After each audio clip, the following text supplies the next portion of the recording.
This is Newsroom. Hello and welcome from Johannesburg here in South Africa. I'm Yevon Jensen, the show live, broadcast from our studios here in Auckland Park. We are also streaming live on YouTube right now, with the whole show as always available on demand on our YouTube channel. Now today, well, we get reaction from Parliament after another chaotic sitting in the House there yesterday. We also update you on the Panayiotou murder trial that's before the court in Port Elizabeth again today. Initiation schools are in the spotlight with more controversy. We also chat to South African racer Ryan Roeder, who's doing very well in the United Kingdom. And we close today's show with a look at the sardines that are not running for a second year, and it's causing some consternation. But first, the day's news with Newsroom.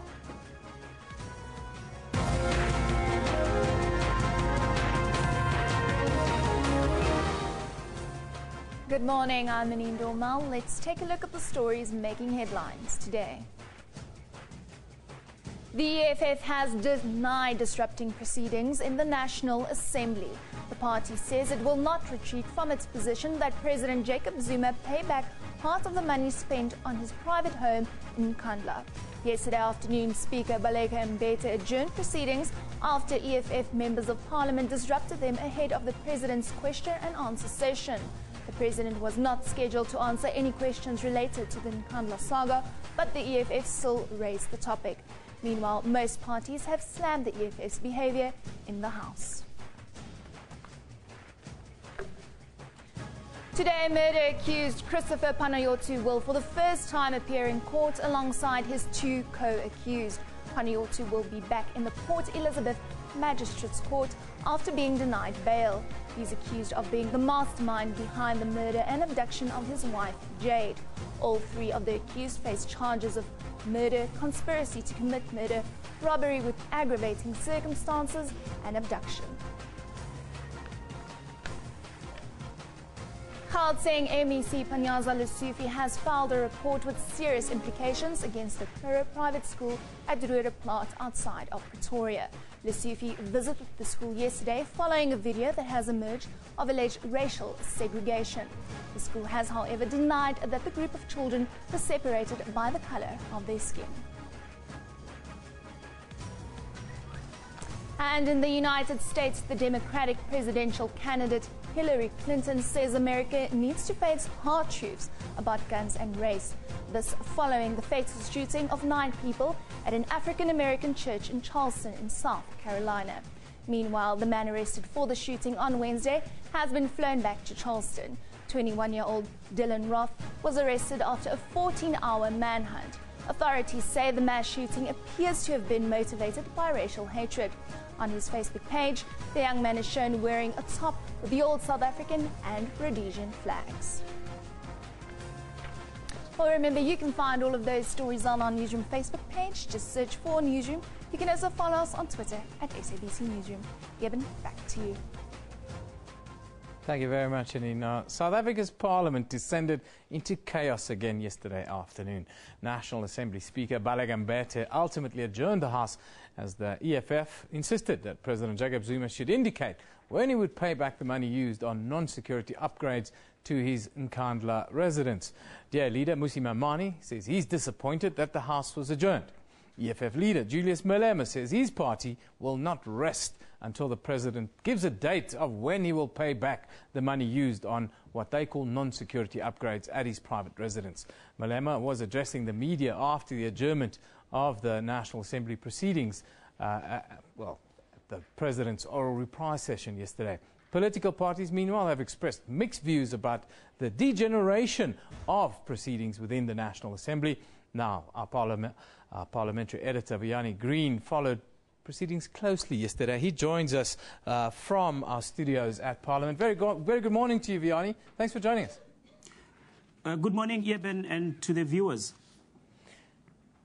Vianney, the fact is Nkandla was not up for discussion yesterday. The rules of Parliament seems to be totally ignored these days. Where to from here for the institution, you think? Well, Yevon, you're quite correct. The issue of Nkandla was not on the agenda yesterday, and it was not among the questions that the president was expected to respond to. well, you saw yourself what happened yesterday, and you've aptly characterized, the scenes that we experienced yesterday. It was chaos. It was chaotic. The questions that the president was supposed to have responded to, he did not get the chance to do so. And, a casually reading of parliamentary rules, it shows that some of the rules of parliament were flouted yesterday, because there are procedures in parliament, and the issue of Nkandla, as you will recall, it's a matter that is before parliamentary committees. There is an ad hoc committee that has been set up to process the report by the Minister of Police, and all the parties have been invited to make their inputs in that committee. And that's why I'll argue that yesterday was neither the time nor the place for that issue to arise, because there are certain parliamentary procedures and processes that are underway to deal with that issue. But soon after the Speaker adjourned the proceedings yesterday, she addressed the media, and she told us that, well, they're going to go back to the drawing board to find out whether, for instance, there are any, disciplinary proceedings that should be, brought against those members who brought the House into disarray yesterday. We'll have to wait and see how they're going to do that. Lastly, another point I just want to raise, Eben, is that yesterday we saw the Speaker. It seems to me that she exercised a lot of restraint, because, as you will recall, during the State of the Nation address, I mean, the presiding officer called in the protection services to come and forcibly remove those members. But yesterday, she decided to adjourn the proceedings and not to exercise, those powers that they invoked, last time this incident happened. I think it's partly because there is a court order that is prevented Parliament, or that is a rule that the certain sections of the of that act that they relied upon were unconstitutional and invalid, and maybe that's the reason why the Speaker didn't want to be seen to be flouting that court order. Now, opposition parties and the ANC have called it another publicity stunt by the EFF. Some used a lot stronger language than that. What was the overall reaction after yesterday's sitting, now that the dust is settled a little bit? Well, virtually all parties, condemned what happened yesterday. You recall that the Speaker temporarily adjourned the proceedings to allow chief whips of all parties to sit down and find a way of resolving, the issue. They came back to the House yesterday, and then they gave a report back to the House. And all of the parties, they were of the view that the President should be given a chance to respond to the questions that were on the order paper.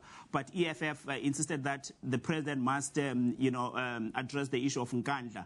So it's clear that there are signs or cracks that are beginning to emerge within the ranks of the opposition. The opposition is no longer singing out of the same hymn book with regard to this matter. There are those opposition members who are of the view that they need to comply with parliamentary rules and procedures. But then, as we saw yesterday, there are other parties, opposition parties, notably the EFF, which wants the President to respond to this matter.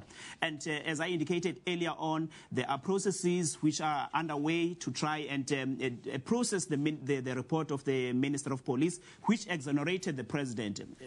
And the Minister of Police has been criticized for that decision. But then Parliament has not pronounced on this matter, because this report of the Minister of Police has not been brought to the House to vote on it or to approve it. So that's why I'm trying to say that I think it was rather premature for that matter to be raised yesterday, when it was not on the order paper, and when there is certain processes which are underway to deal with that particular issue. Baleka Mbete, you say she's admitted it's back to the drawing board. The focus is somewhat squarely on her a little bit. Do you think she could have handled it a little bit differently in Parliament, or was it totally out of control? Well, yeah, Ben, I think the speaker yesterday really, I think that's the best way that she could, handle the matter.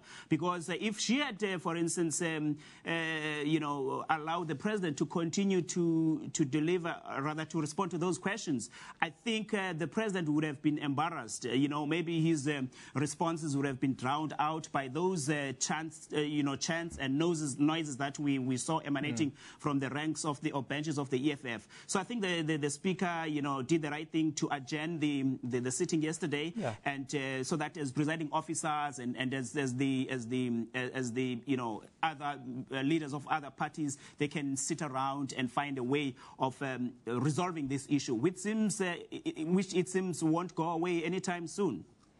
Vuyani, thank you for that contribution. That's our parliamentary editor, Vuyani Green, coming to you live from our parliamentary studios in Cape Town. Just to recap that story, by the way, latest EFF leader Julius Malema says his party will not rest until President Jacob Zuma gives a date of when he will pay back the money used on non-security upgrades, they say, at his Nkandla private residence.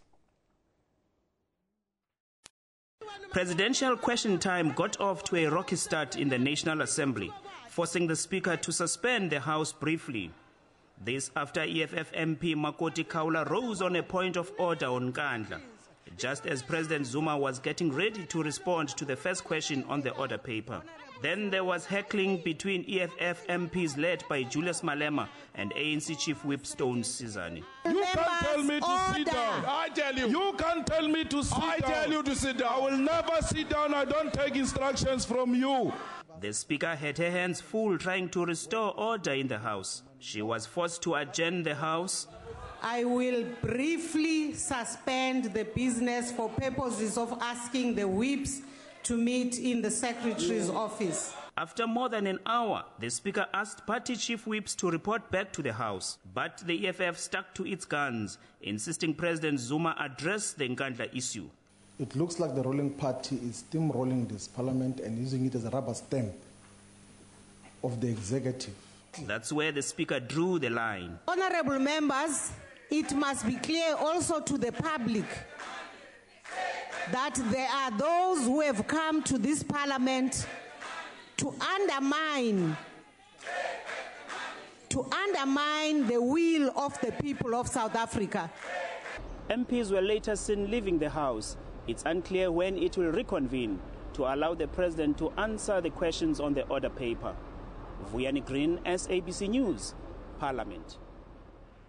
As you can imagine, chaos in Parliament was pretty much all over social media overnight and this morning. All the utterings, your views. Let's take a look at some of those. That's on. Spiwe Hobasi says opposition parties agree that President must answer the question about Nkandla, but they rebuke EFF's manner of asking, says Spiwe. Kamva Somjala says EFF still asking, when will you pay back the money, President Zuma? This thing is getting old now, ever and ever. Yes, that's the feeling. It's getting a little bit old. It's like one-trick pony, a one-trick pony that's being saddled up, it seems. Jonathan Levine says, does the EFF have a second agenda? Instead of allowing Zuma to answer questions, they prevent him. Wouldn't surprise me if there is collusion. That's a bit of a stretch, Jonathan. Lihle Kunene says, so this is what we voted for, #Parliament. Depends who you voted for, Lihle.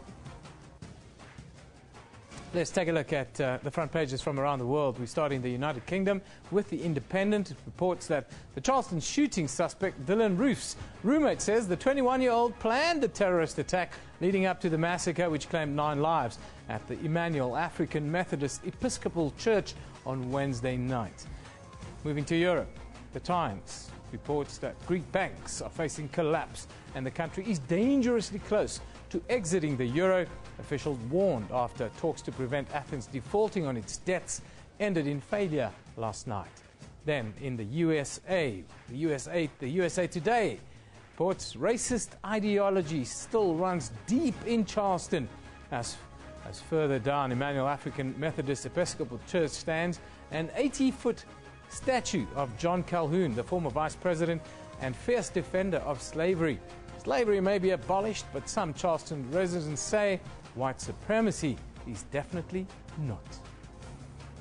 Now, our tweet pick of the day. This one comes from the Palestine Social, captioned, "A family breaking their fast on the rubble of their home in Al-Shuyaya neighborhood in Gaza." Hashtag Palestine, of course. Ramadan started yesterday. All families got together at sunset last night to break their fast after the very first day of the fast. But let's take a look at what's happening here in South Africa today. We start in Port Elizabeth, of course, one of the top stories, where Christopher Panayiotou will, for the first time, appear together with the two other men accused of abducting and murdering Jade Panayiotou. He was refused bail last week. We'll go live to Janine Lee after our next break. Then in KwaZulu-Natal, a man accused of raping a female jogger in Howick in the Midlands is expected to appear in court today. South African Community Action Network head Brian Jones said the women had been tackled, pulled into a ditch and raped at knife point. In Pretoria, former tennis star Bob Hewitt is due back in the High Court today to apply for leave to appeal his conviction and sentencing for the rape and sexual assault of former students dating back to the 1980s and 90s. Now, Dylan Roof, the man who's caused all the consternation, he's set to face criminal charges after he attacked and killed 9 people in Charleston, in the Charleston church in the USA. But the suspect's background has become the focus of the investigation, as here you see this Facebook picture showed him wearing a jacket with badges of the Rhodesian and apartheid-era South African flags, symbols used by white supremacists. A former school friend said Roof had often complained about black people and talked about wanting segregation. Scary picture, scary thought. You're watching Newsroom. Time for us to take a short break.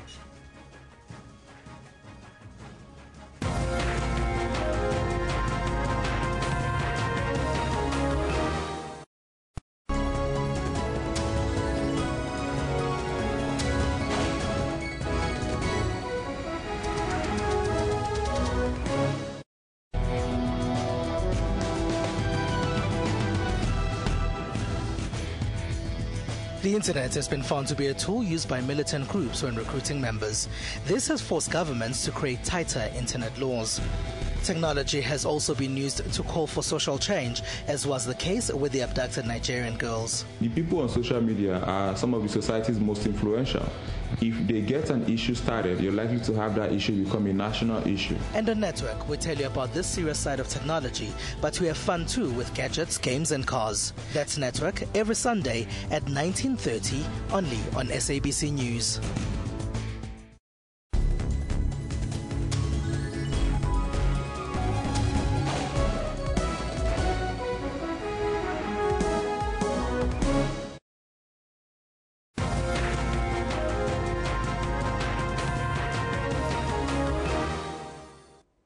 Welcome back. This is Newsroom Now. For the first time, all 3 men involved in the Jade Panayiotou murder case will appear in the Port Elizabeth Magistrates Court this morning. Jade's husband, Christopher Panayiotou, was denied bail 2 weeks ago by Magistrate Abigail Beaton. The other 2 accused, Lutando Siyole and Sizwe Zaki Vumazonke, have not applied for bail. Siyole has since turned state witness. Jade Panayiotou was abducted on the 21st of April and her body was found a day later. Her husband has been identified as the mastermind behind her abduction and murder. Now, Janine Lee is at the Magistrates Court in Port Elizabeth. Very good morning to you, Janine. Good morning, Eben. Janine, what's the expectation there this morning? Well, Eben, as you said, for the first time, all 3 of the accused will be in court this morning. And we have heard that also for the first time, Siyole's family and Vumazonke's family are also in court. So first time for that, and Jade's family are here today, as are Christopher Panayiotou's family. Now, Jane, Siyole is turning state witness. How is this going to affect proceedings from here on forward? Well, as we heard during the bail application from the state, that he will be a state witness. He and the other accused are being kept apart. Siyole, as we believe it, is being held at the Umid police station cells, and the other accused, Vumazonke and Panayiotou, are being kept at St Albans prison just on the outskirts of Port Elizabeth. Now, a couple of things could happen with regard to Siyole. He could be released on bail, he could be released on a warning, or he could go into witness protection. But none of that has come up yet, Eben, so we're waiting to hear where they're going to go with it. The state have not indicated to us what is going to happen exactly with Siyoli at the moment. But as you said, he is going to be a state witness, and possibly the charges against him could be dropped. What about Chanel Coutts, the mistress in the whole picture? She's also going to testify against Christopher Panayiotou. Yeah, it's an ironic twist, Eben, because you will remember from previous court days, we heard that prior to Christopher Panayiotou even marrying Jade, he was having an affair with Chanel Coutts that started 3 years ago. He was a year into that affair when he married Jade, and he was married to Jade for 2 years. So it is a high possibility that Chanel Coutts is going to have evidence that could be really incriminating to Christopher Panayiotou. And there were also the cell phones that Panayiotou wiped clean, his cell phone and Chanel Coutts' cell phone. So she's definitely going to have information that is going to be detrimental to him. And this actually goes back to one of the reasons why Magistrate Abigail Beaton did not grant Panayiotou bail. She was worried that he would interfere with witnesses, Chanel Coutts being one of them, because she's not been arrested, she's out, she is working, and should Panayiotou be out, highly likely that he would interfere with her. And that's one of the reasons that Magistrate Beaton decided that Christopher Panayiotou should not get bail. Janine, I don't see anybody toy-toying there outside the court this morning. Is there still that level of public interest in Port Elizabeth on this case, or has it waned a little bit? No, Evan, it hasn't waned. Court's extremely full today with both families, members of the public, families of, as I said, Vumazonke and Siyoli, and definitely not waned. Everybody's still talking about it. But this morning will be a pretty quick court appearance. We expect it to be a postponement. The state did indicate that they need, I think they said 3 months, 2.5 months more for further investigation. They are waiting on critical evidence, that being the DNA, touch DNA they call it, that they're expecting to lift from the money that Christopher Panayiotou is alleged to have handed over to the hired killers. They're waiting for that, as well as cell phone tracking. They're waiting for those records, and also possibly car tracking, that the killer who was hired, he had a hired car that had a tracking device in that. So they're waiting for the DNA evidence, the cell phone tracking and the car tracking. And I think once that evidence comes in, the state's investigation will be over, and we're possibly looking at the next step will be a High Court date. Janine, thank you very much for that update. Janine Lee outside the Port Elizabeth Magistrates Court. Of course, the Panayiotou murder trial, another high-profile case here in South Africa where a husband killed the wife. It seems all too familiar here in South Africa. We've had quite a few high-profile cases. Now, another issue that's on the cards in the Eastern Cape, the Provincial Health Department there has now confirmed that at least 7 initiates have been hospitalized in the village of Ntabankulu after botched circumcisions during their initiation rituals. 2 others have been treated and discharged in Mthatha. 1 initiate has lost his life in the former KwaNdebele homeland. Police have also arrested 3 people and rescued 11 boys who were said to be kidnapped from Davidton on the East Rand here in Gauteng and taken to an initiation school near KwaMhlanga in Mpumalanga. Meanwhile, Traditional Affairs Deputy Minister Obert Bapela said earlier this week that government was taking steps to combat illegal initiation schools in the country. The Eastern Cape's Provincial Director of Communications in the Department of Health, Mr. Siyanda Manana, joins us from our studio in Port Elizabeth. A very good morning to you, Mr. Manana. Thank you for joining us. Good morning, Eben, and good morning to all the viewers of SABC. Mr. Manana, can you just give us a quick update on the condition of those initiates that are still in hospital? Eben, we've got 7 at Sepetu Hospital currently, and still we do have about 2 in Mthatha Regional Hospital. They are still there. They are not critical. They are stable. They're being attended to by our staff. Tell us about the plan, sir. How is the Eastern Cape dealing with this problem, and how can we escalate this maybe nationally, because it's a national problem? Eben, remember, we are supporting the Department of Local Government and Traditional Affairs. They are the custodian of the custom, so we play a supportive role. What we have done is we've got monitoring teams throughout the province, the districts. Remember, there are 8 districts in the Eastern Cape, and then we have those monitoring teams that consist of professional nurses, health promoters, as well as designated medical officers. So they are scattered throughout the province. We also do have those monitoring teams in the sub-districts. In addition to that, the local municipalities also, they have environmental health practitioners that are working, with the chiefs of the villages. The areas that are mostly affected by botched circumcision and the high death of initiates, they are the OR Tambo district, the Krisani district, as well as the Alfred Nzo. So most of our resources are concentrated in those areas. We have hired 35 vehicles for the monitoring teams so that they can go and monitor in all those respective areas. We also do have doctors, general practitioners, 7 in the OR Tambo district, and they are also part and parcel of the monitoring teams. We also do have those doctors in the Afrinzo district. They are also part of the monitoring teams. And what we also do have is that we are working with the South African Police Services. We are also working with the Department of Education. We are working with local government and traditional affairs. So it's a multidisciplinary team.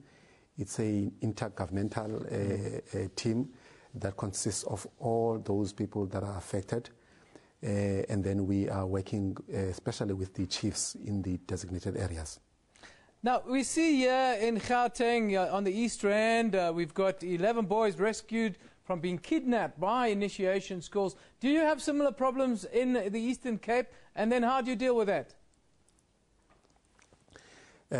We do have those instances, but they are not as rife now because our police services, they are clamping down on those illegal schools.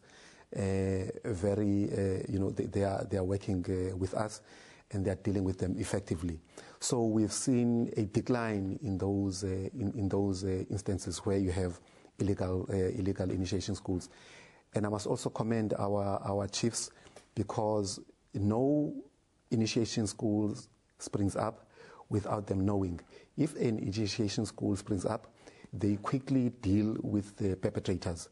Then they report them to the law, and then the law takes its course. So we're dealing with them in that particular fashion. So we have then seen a decline. So if, for example, we do have those instances, we then say to our people that they must go and report those illegal initiation schools to the police and also the chiefs, so that we can deal with them. Next week, the schools go on holiday. That's the schools nationally. It's a very sort of high season for initiates. Next week, Friday, when the schools close. What would your advice then be to parents and even schools and the like ahead of the schools closing for the holiday period? What we suggest and what we recommend, Eben, is that students or kids that are supposed to go to initiation, they must go and register so that they are known. The traditional nurses and traditional doctors, they must produce their papers to show them that they are credible and that they are authorized. Also, they must go to the clinics so that we can do pre-medical screening, so that when they go to those the tradition, we can rest assured that when they come back, they are going to come back alive. What we are also saying is that the community must get involved.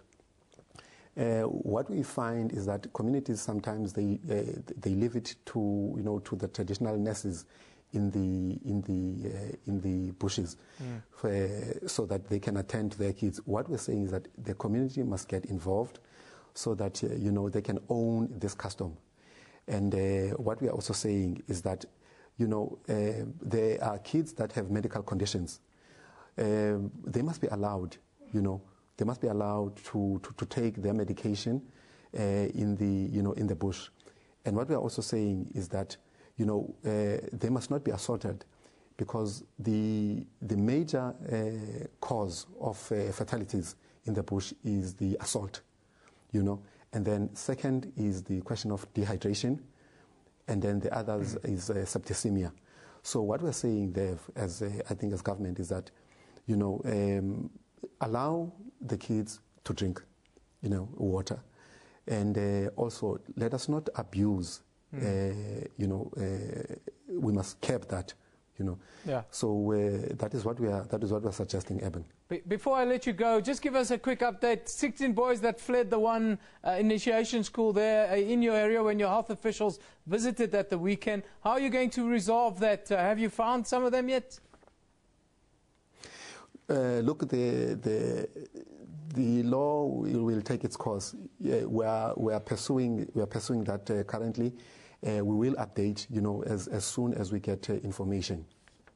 Thank you for joining us this morning. That is Mr. Siyanda Manana, who is the Provincial Director of Communications within the Department of Health in the Eastern Cape. That is, of course, initiation seasons upon us all around the country. We're having issues with young men at risk, some losing their lives, some being maimed for the rest of their lives.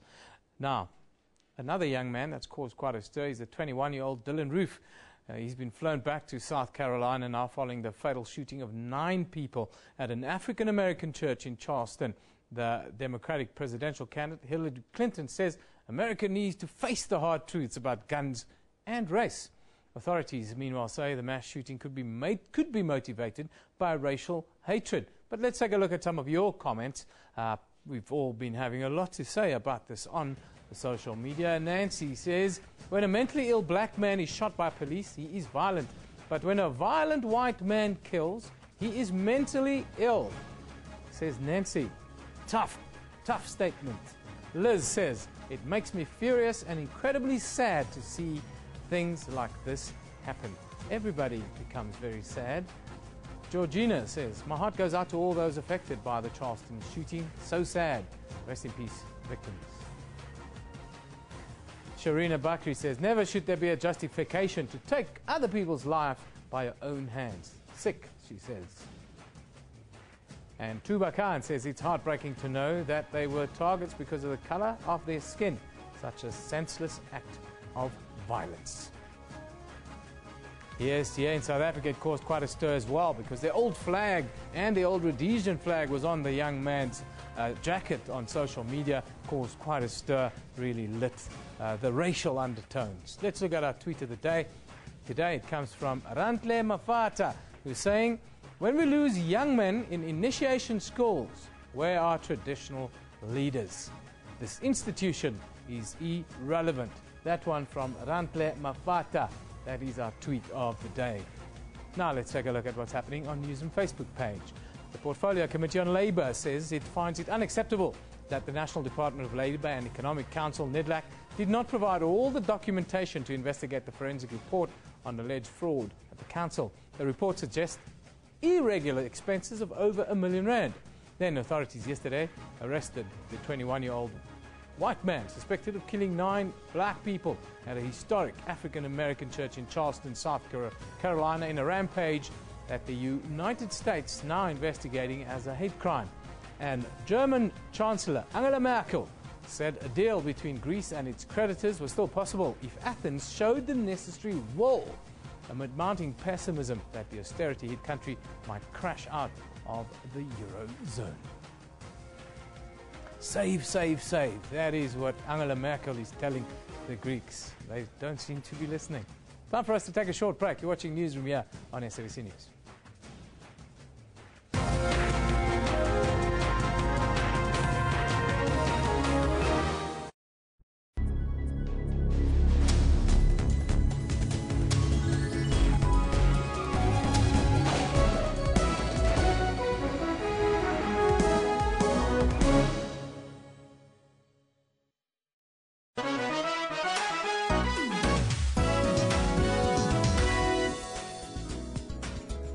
Your World makes it its business every evening to round up the leading local stories and international news to keep you informed all the time. Make a date with Your World every evening for all the news headlines around the world to keep you abreast with knowledge. Catch Your World for headlines across the world every Monday to Friday from 9 p.m, then Saturday and Sunday from 7 p.m.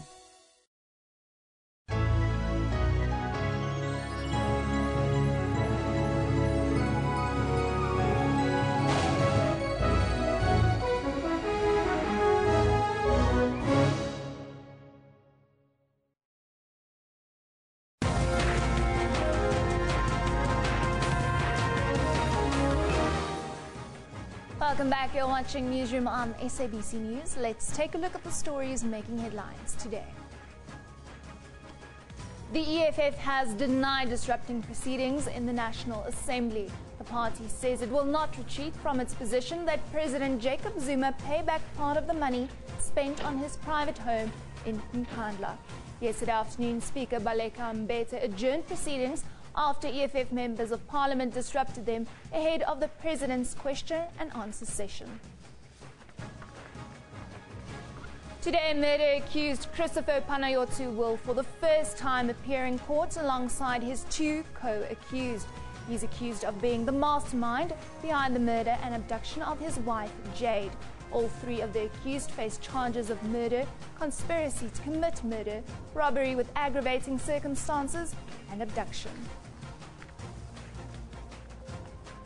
And in the United States, Democratic presidential candidate Hillary Clinton says America needs to face hard truths about guns and race. This following the fatal shooting of 9 people at an African American church in Charleston, in South Carolina. Well, remember, you can find all of those stories on our Newsroom Facebook page. Just search for Newsroom. You can also follow us on Twitter at SABC Newsroom. Kevin, back to you. Thank you very much. Now, a good story. To our 19-year-old, yes, 19-year-old Ryan Roeder is currently the first South African to be racing in the Mini Challenge Series in the United Kingdom. The Power Max Mini Challenge is the championship for the new Mini in the UK, and since 2002 has always enjoyed great grids, colourful cars and close racing. This last weekend, well, the race marked Ryan's first race win there, which means he's right in the title fight now. Ryan joins us today from the UK via Skype. Very good morning to you, Ryan. Thanks for being with us.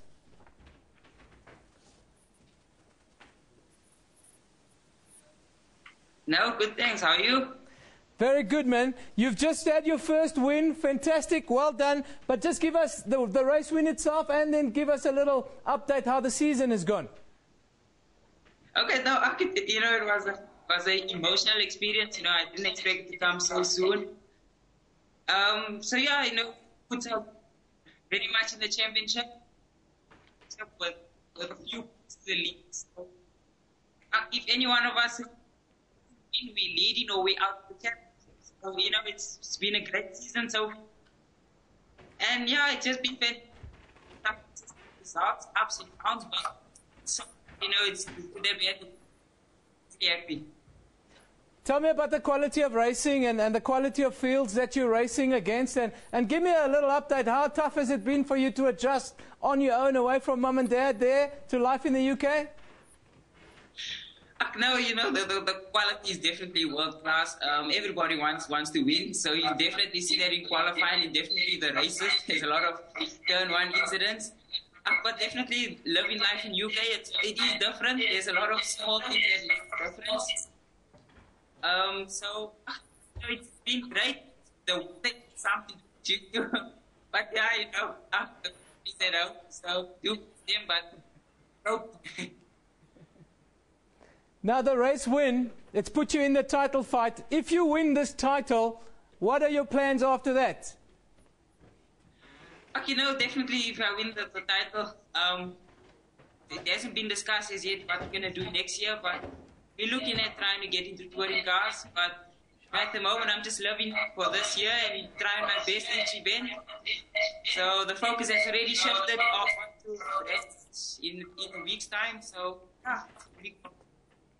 Well, Ryan, the sound is not too good. The sound is broken down a little bit. We're going to get back to you next week to give us a little update. We'll talk to you periodically about your performance and also how things are going. The sound's a little bit bad, so we're going to leave it. But we'll get back to you, Ryan. Thanks for chatting to us. That's 19-year-old Ryan Rueda. He's just had his first race win in the Mini Challenge Series in the United Kingdom. Youngster here from South Africa doing very, very well. He is very much in the title fight there, and who knows, we could see this young man in Formula One before we even know it. Now, let's just take a few comments. The sardine run is expected on Durban's beachfront for the first time in a couple of years. There's been a substantial increase, they say, in sardines across the south coast. I want to see that. I'm telling you, yes, is what some of you are saying. What's being done to combat this? I'm ready to buy sardines and run to the shore, but this effort will be too late. That one from Gerard. Then Market My Guest House says, protection sought for South Africa's sardines. The annual sardine run up the coast of KwaZulu-Natal is a spectacle. Yes, indeed it is. It is a great spectacle, one of the great spectacles in the world. Dianca Nell says, Minister Senzeni Zokwana is to participate in the KZN sardine run. No sardines in Margate. The event has been moved to Scottsboro. There you have a wonderful picture of everyone chipping in to catch their basket of sardines. It is. Nightjar Travel says, experience the sardine run with sardines, birds, game fish, migrating whales and sharks. Don't forget the dolphins. Thousands and thousands of dolphins chase these sardines all the way up the coast from the Agulhas Bank, no less. Yes, the sardine run, also referred to as the greatest shoal on Earth. Well, they say it's once again returned to KwaZulu-Natal. This spectacular phenomenon usually takes place during the cold June and July months. However, until Wednesday, it hasn't happened in the KZN, actually for the last couple of years. In studio to tell us, the expert on sardines today, Paul Tsietse. Good morning. Good morning, Paul. Okay. Nice to see you once again. So now you're a sardine expert. Now I'm a sardine expert. Yes. Yeah. Well. So tell me the fact that we haven't seen the sardines now for the last couple of years. Yeah. Is the price of Lucky Star gonna go up? Yeah, most likely. You know, if the demand, if the supply is low, you know what happens to the prices. Yeah, it kind of goes a bit up. Yeah. Oh, okay. No, I thought you were going to blame load shedding for this one. Yeah, well, yeah, there's no power under the sea, so yeah. Yeah, let's get serious here. They say the sardine run has happened this week. It's just started a little bit. Something we haven't seen for the last couple of years. Yeah. It is a concern, isn't it? Yeah, it is a big concern. Never mind the fact that, Lucky Star, as you mentioned, the price might go up or whatever the case may be. But yeah, they serve a certain purpose in ecological system, of course, and also they're very beautiful to watch, actually. And seeing 700 million sardines just bundled up in the ocean like that is just absolutely fantastic. And of course, they're good source of food, and all the nutrients that we need come from there. And also sharks also feed on them, whales. They're saying the whole shebang. So without them, just like the time we did the bees, without the bees, there's without the bees, there's no hope. Without the sardines, there's still no hope. Also no hope. Yeah. Can you give us some hope then? They won't solve load shedding, unfortunately. They do shimmer in the dark and they blink quite a lot, but that's not enough to give us electricity. To solve the electricity crisis. But one of the big reasons, so I know, because I know you like this, you'll probably jump into climate change. I know you by now. Yes. No, this is the next question. But okay, we'll get back to climate change. I want to talk, I want to talk about, not about the sardines themselves, because, everybody says, oh, the sardines aren't here, and we're not going to get our basket of sardines off the coast at Scottsboro and so forth. But the thing that concerns me is that there are millions and millions of other apex predators that depend on the sardines. Yeah, the dolphins, they come up from the Agulhas Bank in pods of thousands and thousands, chasing after the sharks, the like. Yeah. How is this affecting the ecosystem on the entire south and east coast? No, exactly. There was one shark that was found just in the Atlantic Ocean, which had 162 sardines, inside its stomach. So, a lot of sharks depend on these at certain times of the year. Whales as well as people. You look at that. People collect about those are not sardines. Paul. Those are really big Those fish, are not actually. sardines. If those are sardines, we won't be able to put them in cans anymore. Yeah, there's a big sardine. Maybe they got affected by climate change, who knows? No, that's the point that, we also always talk about is climate change. It is a concern for us. Tell us how climate change is affecting this. Is it the fact that the water is too warm? Yes, that's exactly what's been happening. I mean, the water has been going above 21 degrees Celsius, and sardines need water that's a lot cooler than that. And initially, we used to get sardines just south of the Western Cape and the Southern Cape. Now they're moving towards KZN and into the Indian Ocean because it's been a little bit cooler. But now, over the last 2-3 years, it's been so much hotter than usual. That we actually, the sardines, that's why they've been away, they've sort of disappeared. And because of climate change, I mean, one of the biggest things about climate change is that it heats up the ocean. And the ocean is one of the biggest sources. Just yesterday, what happened, you wouldn't believe this, thousands and thousands of tuna crabs flocked the beaches of California because the water is getting too hot. Oh, it's the same as the red tide almost in the Cape, Exactly. where the crayfish walk out on the sand. Yeah, that's what happened just this morning in the United States. So yeah, this climate change is quite big. It's affecting us here with the sardines, affecting everywhere all over the world. How are we going to replace 100,000 tons of sardines that's missing, Paul? You know what? I've got something a lot more interesting. Never mind 100. Do you know what 100,000 tons is like? If you can just quickly jump into the weather slides. Yeah. If you see the weather slides quickly. 100,000 tons, do you know how much that weighs? That's like 7 billion. I've got my own weight problems. But yeah, 100,000, that's quite a lot. You remember the Titanic? Used to be one of the biggest ships ever. Yes. That's not even 100,000 tons. It's bigger than the Titanic. It's bigger than there's a big ship called the Allure of the Seas or something like that. Yes. If you can just go into the weather slides, guys, any minute now, and I want to show you that. 100,000 tons, that's the big ship, right? Yeah. And that's what I wanted to talk about after that. That's like, there we go, thousands of sardines, 700 million of them. They tried to weigh them and see how much they weigh. And then it came up to about, okay, my controller is not changing. If somebody can just press F12 for me, that would be awesome. But yeah, that weighs, 700 million of them weighs about 100,000 tons. Basically, that's what the calculations that they made. They look like that. That's a bait ball, right? Yeah. If you press F12 once again, that's a big ship. Okay, that's, yeah, if just go into it. Magrob, are you there? Yeah. Okay, but anyway, a big ship is the size of 100,000. There you go. There's your ship. It finally showed up. But Paul, your ship has sailed. Unfortunately, we've run out of time. Man, batteries and everything finishing. Batteries and everything. There we go. That's the Princess of the Seas, is it? No, that's the Allure of the Seas. The Allure of the Seas. That's almost 4 times the size of Titanic. There it is. There's the Titanic in front of it, and that's how many sardines have been caught just over the last, what, a year and a half? Yeah. Well, Paul, the good news is that the sardines have made some sort of return. And we're going to have to put things together. Out, yeah. Yeah, let's hope that we can get a bigger shoal next year. Paul, Tsietse Manaria, thank you. Always very interesting to have Paul with us to give us his unique views on the environment, green issues, and sardines now. Now, expert. Live performance is what we're going to leave you with this Friday, as always. Now, Bruno was raised in a single-parent home in Dube, here in Soweto, in Johannesburg. He got a 6-year sentence and spent most of his childhood behind bars. His rehabilitation began when he joined a group of musicians inside of prison. Well, today he's a changed man. He's here in studio to perform his latest single called Power. Amanda. Party power, we could have a rush hour. Nyaknanya, mangabu yananya. Party power, we could have a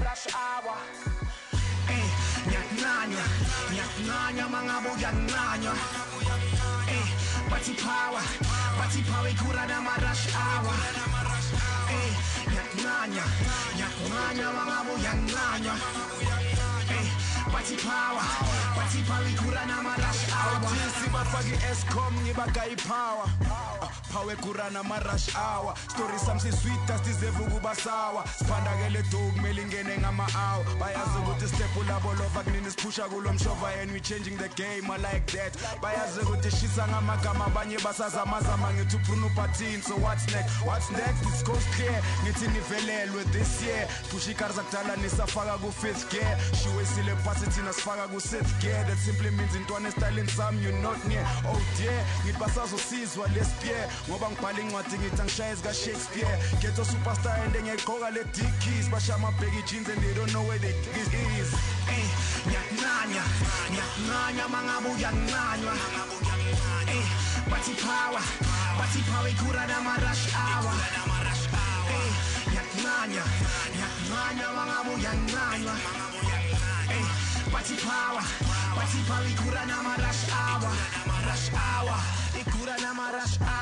ngijimisi kade seliphenduka isawa felezawa kusepetuka amathawa ngicela ungangeni mangeza sweet uzoshawa vele sengithagetha ama big fish abangekela bomrepha ngama-16 gabe system khohlwela ama bling bling hamba nabo skufa abaphaka ituna ngi-shifting yes ngeke ufuna uthini ngeke nabaphathi sebakhulumile kulungi yes ngeke ikhuphuki ngicela ukubonga ubaba ngoba izitha zami ishukumi mina ngiyazazi wena ungazi futhi uzozwa bathi issue but uqalile ukhipha amagupa yena abaphathi abasipayi bathi bosha gazi sizivele bafika ipressure bathanda ukuphumba.